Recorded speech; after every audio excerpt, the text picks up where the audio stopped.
Number 36 اللہ کے ولیوں کو اللہ کی مخلوق سمجھ کر بھی پکارنا شرک ہے، حوالہ تقویۃ الامام صفحہ 7۔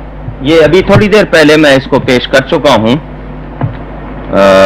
دوبارہ اس کو بیان ہوا ہے۔ میں اصل میں ہوا یہ تھا کہ وہ عبارت آئی تھی تو میں نے اس کو خود ہی پڑھ کے سنا دیا تھا جہاں اس نے وہ لکھا تھا، یعنی وہ صاف طور پر میں نے یہ دیکھیں آپ کو دکھا کہ اللہ کا بندہ اور مخلوق سمجھے تب بھی کسی کو یعنی وکیل سمجھنا، سفارشی سمجھنا، یہاں کیا الفاظ لکھے اللہ کے ولیوں کو۔ اب یہ اندازہ کر لیں کہ اولیاء انبیاء سب کو اس نے اوپر لکھا، پہلے کے تصرف کرنے کی طاقت نہیں دی، پھر صاف لکھ دیا کہ ان کو اللہ کا بندہ یا مخلوق سمجھ کر بھی کوئی پکارے، مدد مانگے، ان سے کوئی تعلق رکھے تو اس نے صاف لکھ دیا ہے کہ یہ شرک ہے۔